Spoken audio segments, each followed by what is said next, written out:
Que isso? Que é isso? Tenho que apertar em continuar aqui? É. Eu botei continuo.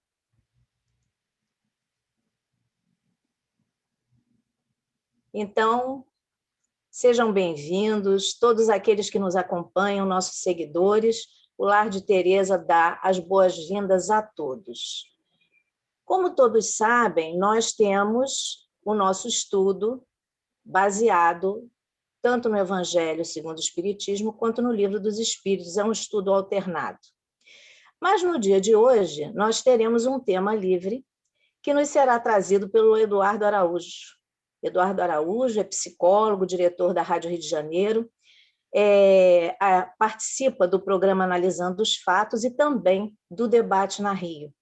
Eduardo, a sua saudação para os nossos internautas. Bom dia, um grande prazer estar aqui no Lar de Teresa, com os amigos, agradecer o convite, uma honra. Espero que a gente possa fazer um bom estudo juntos. Então, nós agora podemos passar a leitura da nossa página inicial.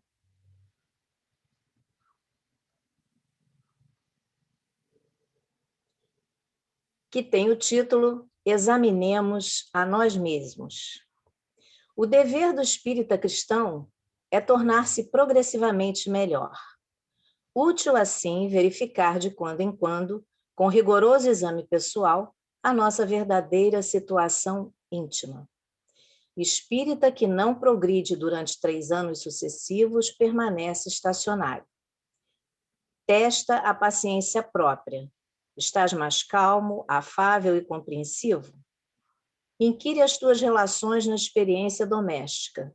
Conquistaste mais alto clima de paz dentro de casa? Investiga as atividades que te competem no templo doutrinário. Colaboras com mais euforia na seara do Senhor? Observa-te nas manifestações perante os amigos. Trazes o evangelho mais vivo nas atitudes? Reflete em tua capacidade de sacrifício. Notas em ti mesmo mais ampla disposição de servir voluntariamente? Pesquisa o próprio desapego. Andas um pouco mais livre do anseio de influência e de posses terrestres? Usas mais intensamente os pronomes nós, nosso e nossa, e menos os determinativos eu, meu e minha? Teus instantes de tristeza ou de cólera surda, às vezes tão conhecidos somente por ti, estão presentemente mais raros? Diminuíram-te os pequenos remorsos ocultos no recesso da alma? Dissipaste antigos desafetos e aversões? Superaste os lapsos crônicos de desatenção e negligência? Estudas mais profundamente a doutrina que professas? Entendes melhor a função da dor? Ainda cultivas alguma discreta desavença? Auxilias aos necessitados com mais abnegação? Tens orado realmente? Teus ideais evoluíram? Tua fé raciocinada consolidou-se com mais segurança? Tens o verbo mais indulgente, os braços mais ativos e as mãos mais abençoadoras? Evangelho é alegria no coração. Estás de fato mais alegre e feliz intimamente nesses 3 últimos anos? Tudo caminha, tudo evolui. Confiramos o nosso rendimento individual com o Cristo. Só pesa a existência de hoje espontaneamente em regime de paz, para que não te vejas na obrigação de sopesá-la amanhã sob o impacto da dor. Não te iludas. Um dia que se foi é mais uma cota de responsabilidade, mais um passo rumo à vida espiritual, mais uma oportunidade valorizada ou perdida. Interroga a consciência quanto à utilidade que vens dando ao tempo, à saúde e aos ensejos de fazer o bem que desfrutas na vida diária.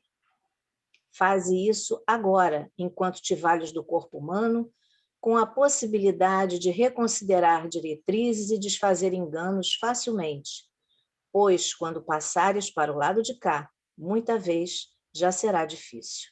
É uma página de André Luiz do livro Opinião Espírita, psicografia de Francisco Cândido Xavier. Então, eu peço a todos que me acompanhem na nossa prece inicial, dando graças a Deus por estes momentos que passaremos juntos, em que vamos aprender mais um pouco da nossa doutrina tão esclarecedora, que abranda e aquece os nossos corações. Pedimos aos benfeitores da nossa casa, Teresa, Antônio de Aquino, bem como a Jesus, nosso mestre, guia e amigo, que nos abençoem, que nos envolvam na sua luz e na sua paz e que nos deem permissão para que possamos iniciar a reunião do dia de hoje. Graças a Deus e que assim seja.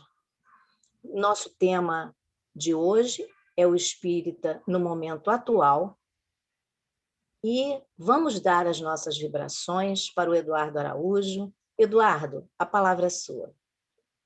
Muito obrigado, amigos. Mais uma vez, um agradecimento pela oportunidade de estar aqui junto com vocês, estudando.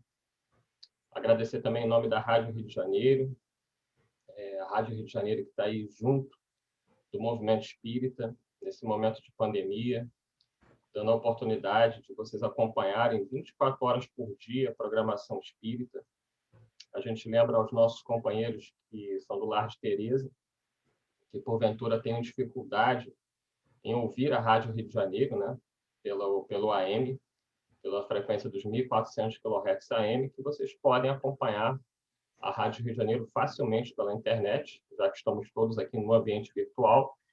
Basta vocês acessarem aí o site da rádio, radioriodejaneiro.digital, e você pode acompanhar, ouvir ao vivo no seu tablet, smartphone, a qualquer hora, em qualquer lugar. Então, em nome da rádio, a gente agradece a oportunidade ao Lar de Teresa de estar aqui para falar de um tema que, por coincidência, mas coincidência não existe, tem me preocupado bastante nos últimos tempos. Até por estar vinculado à rádio, pelo meu próprio trabalho como psicólogo, invariavelmente eu acabo atendendo muitos espíritas, é natural que assim seja, apesar de ter pacientes de todos os credos, todas as crenças, e também não crenças, mas tenho tido contato, né, com muitas casas espíritas, com muitos companheiros do movimento espírita, não só aqui da nossa cidade, do Rio de Janeiro, como de todo o Brasil. E tenho estado muito preocupado com o que eu tenho visto.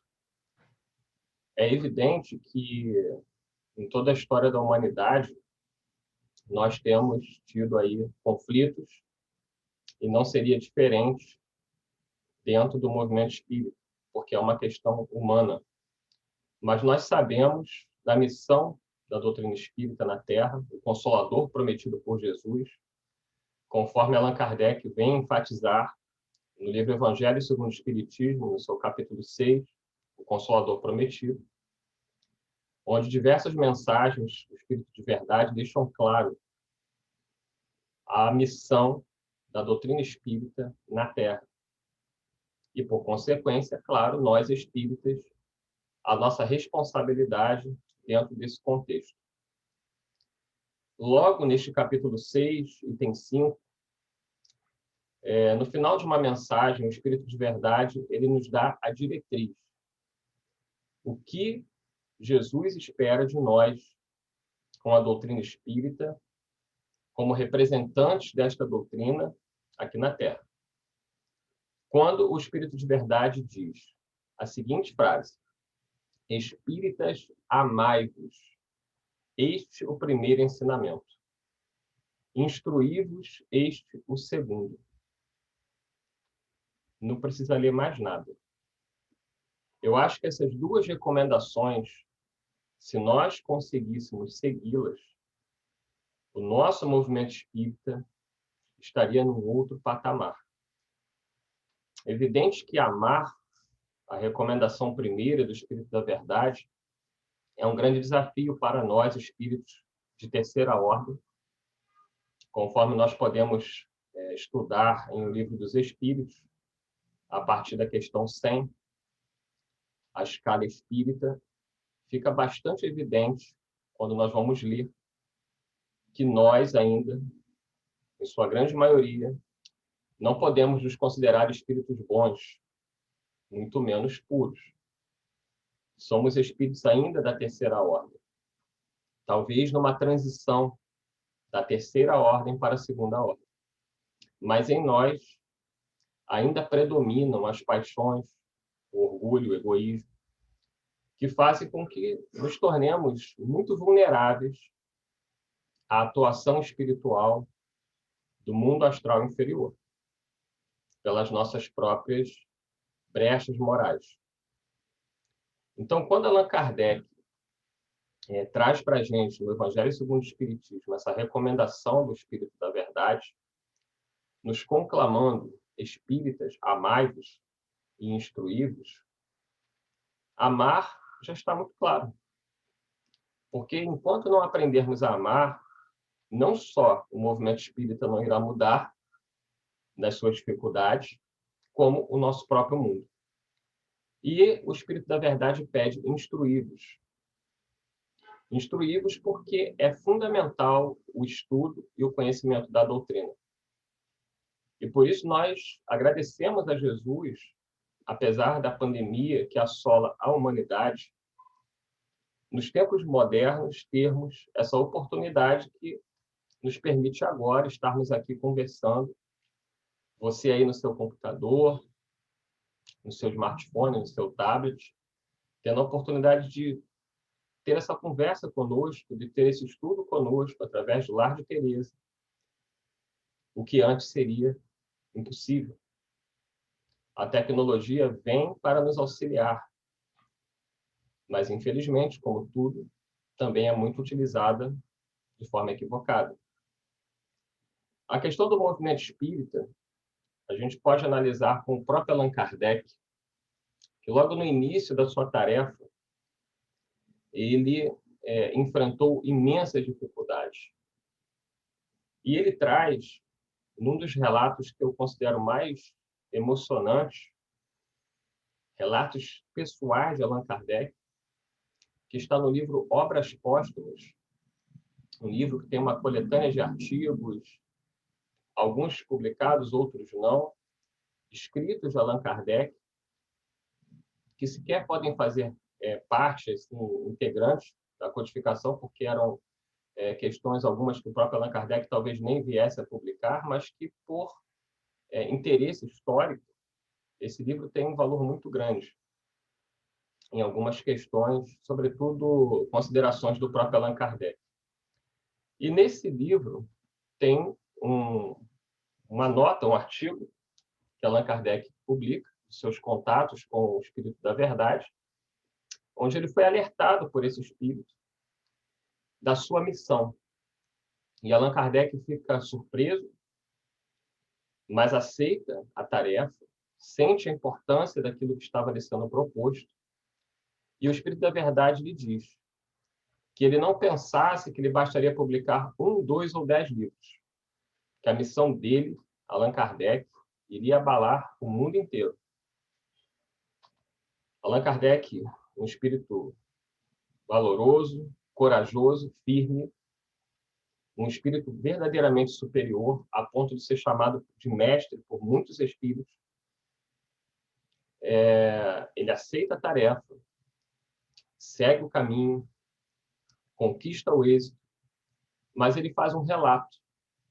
10 anos após essa comunicação do Espírito da Verdade que tinha lhe revelado a sua missão.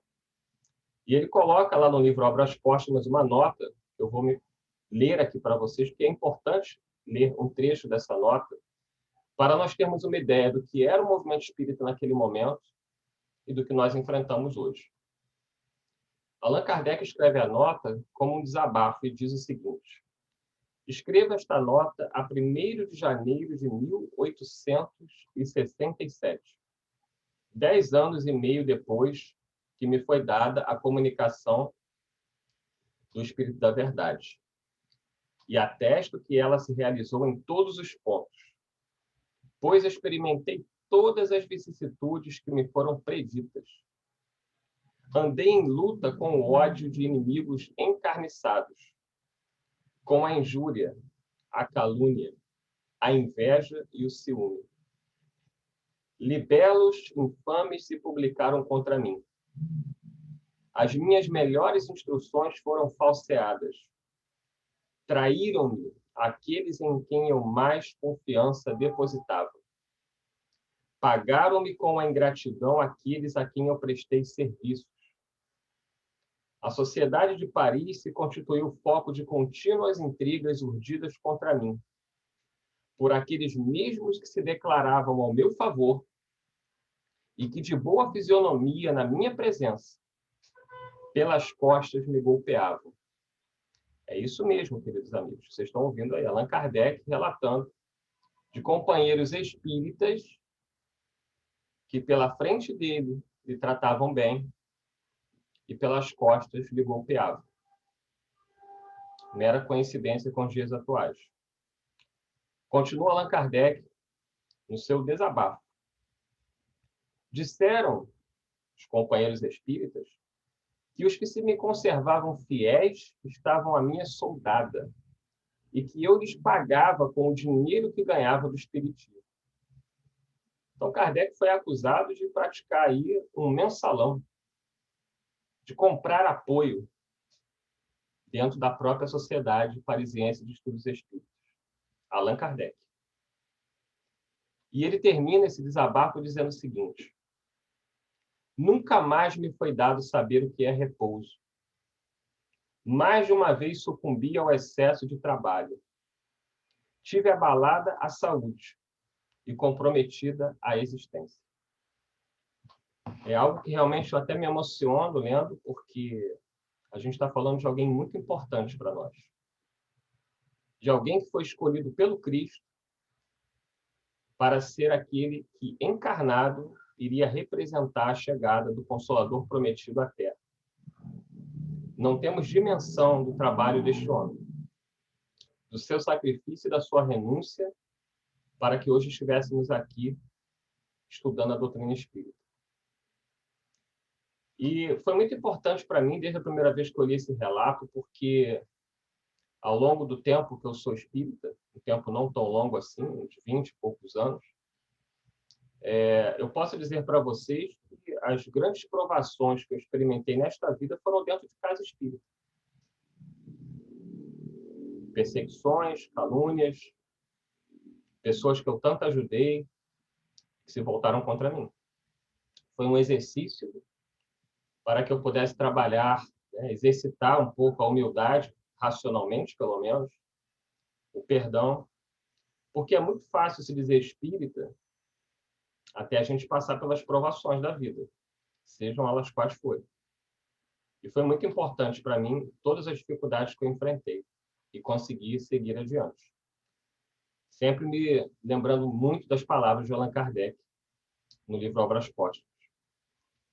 E nós chegamos ao momento atual, um momento que para a Terra é muito importante. O nosso planeta passa por um dos momentos mais importantes da sua história.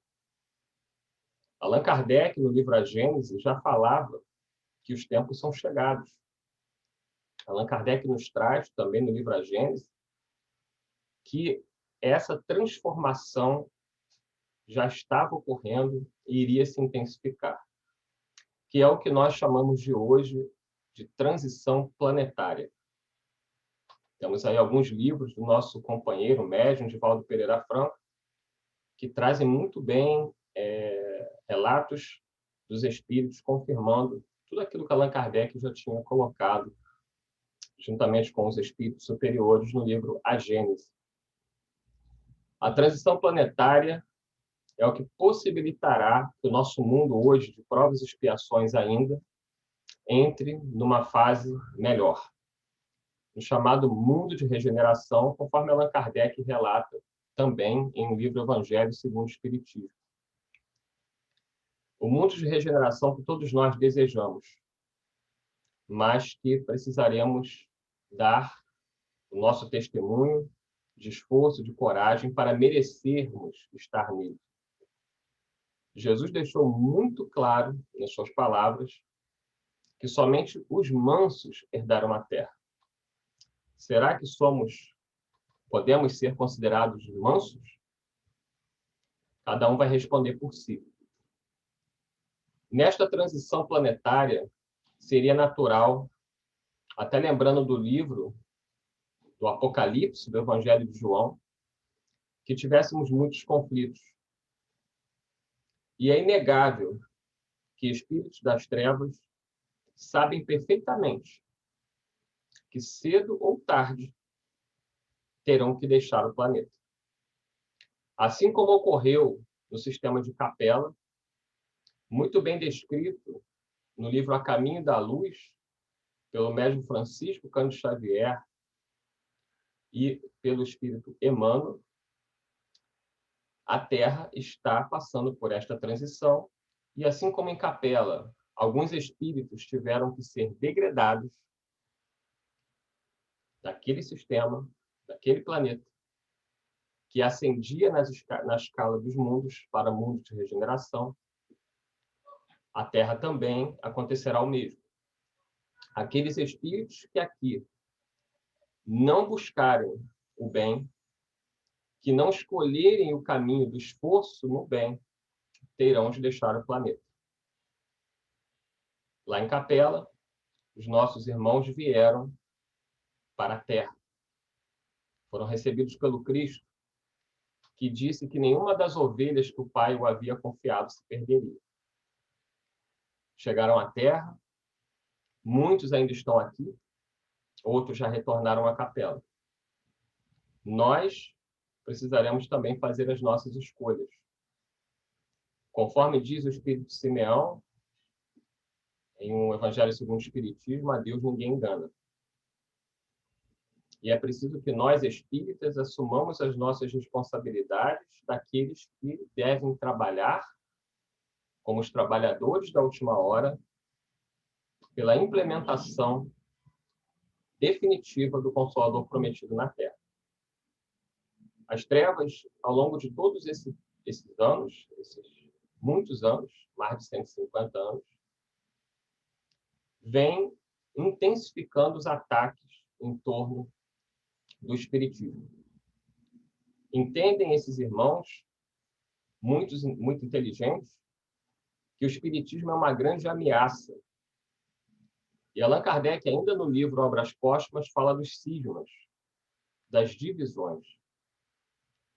Para esses espíritos que querem o mal, dividir os espíritas é fundamental. E muita coisa foi utilizada ao longo de todas essas décadas. Hoje, nós temos um desafio muito grande.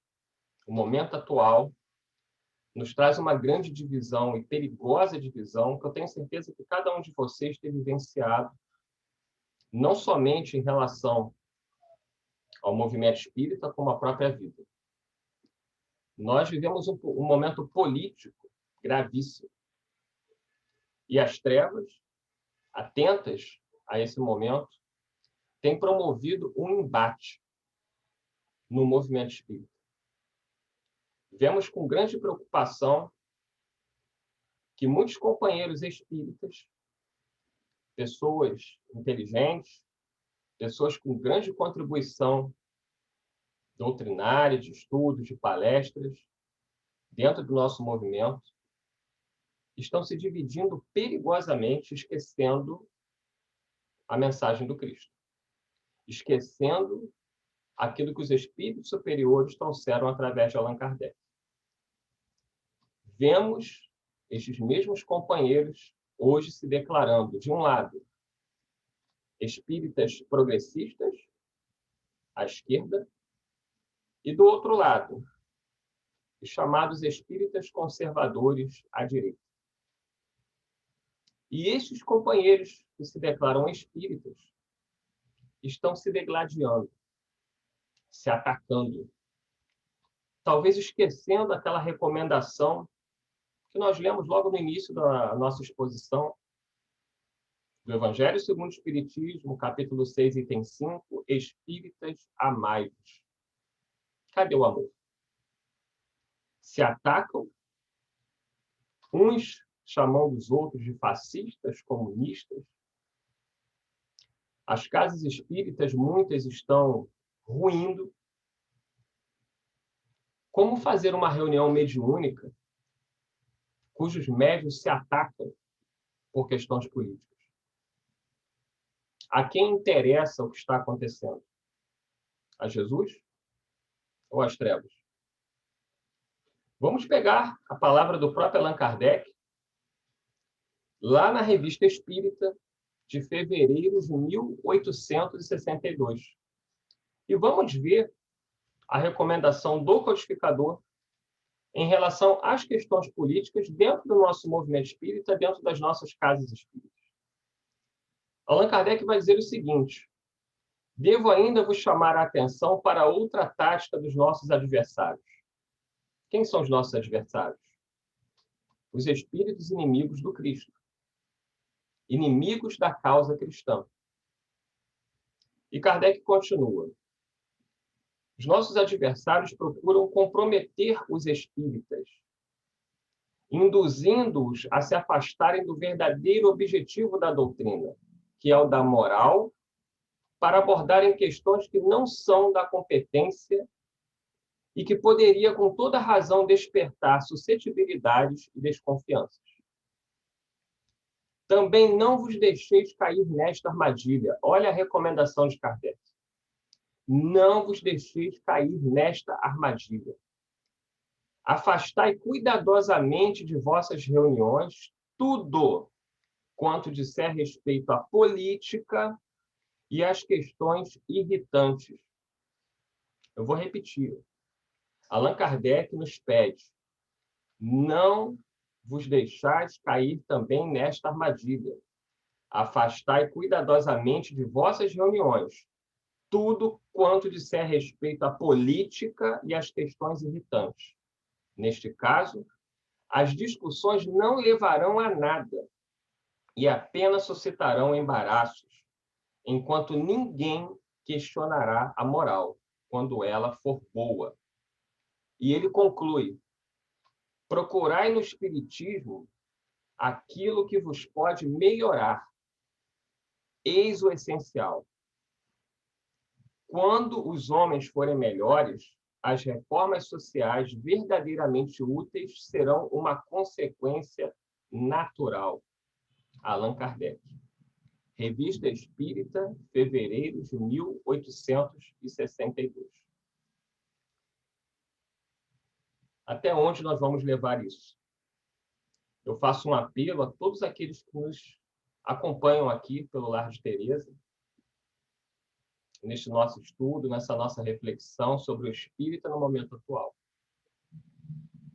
O momento é grave para o nosso país. Ano que vem teremos eleições. Até lá, muita coisa vai acontecer. A postura do verdadeiro espírita tem que ser a de um pacificador. Nós defendemos uma democracia. E dentro de uma democracia deve haver respeito às diferenças, à diversidade de pensamento. Do contrário, é uma ditadura. Que possamos estar compenetrados das nossas responsabilidades enquanto cidadão, mas, sobretudo, enquanto cristão espírita. E os espíritos nos alertam cada vez mais da grave situação de nós espíritos. No livro chamado Tormentos da Obsessão, do médium Divaldo Pereira Franco, pelo espírito Manuel Filomeno de Miranda, livro esse que conta com a colaboração de Eurípides Barçanufo, importante trabalhador da seara espírita, tanto encarnado quanto desencarnado, de Bezerra de Menezes, vem nos trazer alertas importantíssimos. Neste livro, o nosso companheiro Eurípides Barçanufo declara que pediu a Jesus, nosso mestre, a permissão para a fundação de um hospital no plano espiritual. o chamado Hospital Esperança. E que hospital é esse? É um hospital psiquiátrico. E quem são os seus pacientes? São pacientes espíritas que desencarnaram em estados de loucura. É isso mesmo. Mas não é que desencarnou e foi para o Hospital Esperança, não. Desencarnam esses companheiros espíritas e vão para o umbral, ou mesmo para as trevas. Jesus já deixou muito claro que aquele que muito foi dado, muito vai ser cobrado. Não tem como fugir dessa responsabilidade. E nós, espíritas, recebemos muito. E é justo que sejamos cobrados por isso. E Eurípides Passanufo, preocupado em ver a quantidade de companheiros espíritas em estágios de loucura no plano espiritual, apiedado desses companheiros, pede a Jesus a permissão para a fundação deste hospital,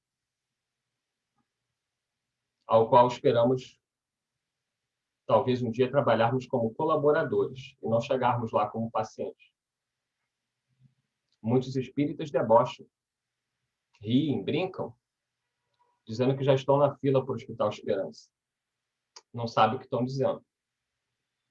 Vamos ler um trecho do livro Tormentos da Obsessão e vamos ver a palavra dos espíritos em relação a esse momento perigosíssimo, porque passa o movimento espírita aqui na Terra, mas por que não dizer, sobretudo, no nosso país, o Brasil? O Brasil, que é o coração do mundo e a pátria do Evangelho. Não há quantidade de espíritas no mundo como há no Brasil. O Brasil, que não foi o berço da doutrina espírita, que surge na França, exporta espiritismo para o mundo todo hoje. E lá no livro Tormentos da Obsessão tem o alerta, que a gente tem que guardar com muito carinho e com muita atenção. Diz o benfeitor espiritual: como consequência dessa atitude enferma, egoísmo, orgulho, perseguições, intrigas, estão desencarnando muito mal incontáveis trabalhadores das lides espíritas, que, ao inverso, deveriam estar em condições felizes. Então, ele deixa claro que estão desencarnando muito mal diversos companheiros do movimento espírita, que, pelo contrário, deveriam estar bem, porque conhecemos a doutrina espírita. Doutrina esta que nos liberta das paixões inferiores, que nos permite o crescimento espiritual. Deveríamos estar bem. Continua o benfeitor no livro Tormentos da Obsessão. O retorno de expressivo número deles, os espíritas, ao grande lar espiritual tem sido doloroso e angustiante, conforme constatamos nas experiências vivenciadas em nossa esfera de atividade fraternal e caridosa. E ele diz mais: o silêncio em torno da questão já não é mais possível. Por essa razão, anuímos que sejam trombeteadas as informações em torno da desencarnação atormentada de muitos servidores da Era Nova, em direção aos demais combatentes que se encontram no mundo, para que se deem conta de que encarnar, desencarnar, é desvertir-se da carne, é libertar-se dela e das suas vinculações. Porém, é realidade totalmente diversa e de mais difícil realização. Essa é a palavra dos espíritos, preocupados também com o que eles identificam da realidade de nós espíritas chegando ao plano espiritual, num estágio muito difícil e delicado. Ser espírita é uma grande bênção. E chegando ao final da nossa conversa, da nossa reflexão, eu trago uma linda mensagem que está num livro chamado Ceareiros de Volta, Médium Valdo Vieira, quando este ainda estava ao lado de Chico Xavier, trabalhando intensamente pela divulgação da doutrina dos espíritos. E lá tem uma mensagem de um companheiro espírita desencarnado chamado Lameira de Andrade. E o Lameira de Andrade diz o seguinte, para a gente guardar no nosso coração essa mensagem do companheiro. Guardai no coração essa verdade.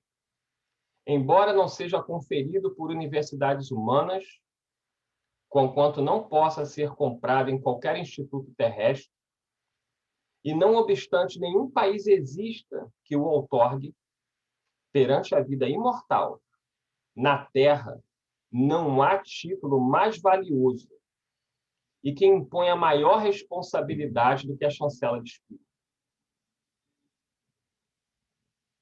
Não há na Terra, segundo Lameira de Andrade, nenhum título mais valioso e que impõe a maior responsabilidade do que a chancela de ser espírito. Trazeis dentro de vós o esboço da angelitude. Lembra que Jesus diz? Vós sois deuses. Vós podeis fazer o que eu faço e até mais. Brilhe a vossa luz. Todos nós trazemos essa luz, mas precisamos deixá-la brilhar. Continua o Lameira de Andrade. A caridade é a presença do Cristo. Espíritas, muito se pedirá a quem muito recebeu. Em vossas artérias corre o sangue redivivo dos primeiros cristãos. Essa frase é muito importante. Em vossas artérias corre o sangue redivivo dos primeiros cristãos. Quem já teve a oportunidade de ler o livro Paulo Estevão, do médium Francisco Cândido Xavier, pelo Espírito Emmanuel, assim como o livro Há 2000 anos, a série de romances do Espírito Emmanuel sobre a história do cristianismo primitivo, não há quem não se emocione com a coragem, com a dignidade daqueles homens e mulheres que deram as suas vidas, que entravam nas arenas para serem devorados por leões, para serem queimados vivos, e entravam naquelas arenas cantando louvores a Deus, a ponto de espantarem os seus algozes. E como não lembrar de Joana de Cusa, mulher cristã, que foi presa nas catacumbas junto com seu filho enquanto estudavam o Evangelho de Jesus, que hoje nós estudamos aqui livremente pela internet. Ela foi presa e eles seriam mortos, queimados. Mas pela sua condição romana de casamento, Joana de Cusa poderia poupar a sua vida e de seu filho se ela negasse o Cristo em praça pública. Bastava ela negar. E os algozes começam a atacar fogo no filho dela, atado a um poste. O filho dela grita em desespero e pede à mãe: Mãe, nega Jesus, nega por mim que sou teu filho. Eu não sou cristão. Vocês imaginem para uma mãe o que é ouvir isso? E aí ela lembra de um diálogo que ela teve com Jesus, um dos últimos diálogos dela com Cristo. Ela estava na cruz, aos pés da cruz, junto com Maria de Nazaré. Mas antes disso, ela quis largar tudo para seguir o Cristo. E Jesus disse para ela: Não, Maria, me serve na tua casa, mas um dia eu te pedirei o testemunho. Ela lembrou disso. E ela se volta para o filho, já com o corpo em chamas, e diz: Meu filho, Jesus era puro e não desdenhou o sofrimento. Não fugiu. Nós também não vamos. Maria acreditava plenamente na vida que continua, porque Jesus tinha provado que a morte não existe. O carrasco começa a atacar fogo em Maria, em Joana de Cusa. E quando seu corpo já está em chamas, o carrasco olha nos olhos de Joana de Cusa e, sarcasticamente, ele pergunta a ela: que Cristo é esse que só te ensinou a morrer? Ela, mesmo com o corpo já em chamas, ela encontra forças, já que estava ali amparada pelo próprio Cristo, olha nos olhos do carrasco e diz a seguinte frase, que nunca mais aquele homem ia esquecer e que nunca mais eu esqueci também. Ela diz: Jesus não me ensinou somente a morrer, ele me ensinou também a vos amar. Quantas encarnações precisaremos nós para chegar ao nível de Joana? Mas não é isso que nos está sendo pedido. Não é isso que nos está sendo pedido. O que se espera de nós espíritas é o mínimo. O mínimo. Será que nem disso nós vamos ser capazes de dar conta? Como diz Lameira de Andrade, em vossas artérias corre o sangue redivivo dos primeiros cristãos. Que sejamos dignos de nos esforçarmos um pouco mais. Diz o Espírito da Verdade, Allan Kardec, que reconhece o verdadeiro espírita pela sua transformação moral e pelos esforços que empreendem para domar suas más inclinações. Vamos nos esforçar. Precisamos fazer mais força, mais coragem, ter mais vontade para nos tornarmos pessoas melhores e sermos dignos de trabalhar com Jesus pela transformação da humanidade. Muito obrigado a todos vocês do Lar de Teresa, que me permitiram estar aqui com vocês nesse estudo, pela oportunidade de refletirmos sobre esse tema muito importante que é o espírita no momento atual. Muita paz a todos. Gratidão a nossa, você, Eduardo, por essas maravilhosas reflexões num tema tão atual para nós espíritas e tão importante. Agradecemos também aos internautas, aqueles que estão nos seguindo, e desde já os convidamos para a nossa próxima reunião, segunda-feira, às 19 horas, com o tema do Evangelho segundo o Espiritismo, seu capítulo 21, Os Falsos Profetas. Quem nos trará o estudo é a Lourdes Maria, integrante da nossa casa. Então, que nós possamos agora, estamos convidando a todos que façamos a prece de encerramento da nossa reunião. Graças a Deus. Senhor, nós te agradecemos a bênção destes momentos aqui vividos. Nós te agradecemos pela doutrina esclarecedora, a doutrina que nos ilumina a alma, e que possamos, Senhor, unidos, todos nós, vencermos as dificuldades que se nos apresentam todos os dias. Que a tua força, a tua luz e o teu amparo estejam conosco nesta jornada. Abençoa a todos nós, espíritas. Abençoa a todo o Brasil, nosso país querido. Que possamos vencer todas as dificuldades. Que seja em teu nome, Senhor, em nome de Deus Pai Todo-Poderoso, em nome dos benfeitores da nossa casa, damos por encerrada a reunião dessa hora. Graças a Deus e que assim seja.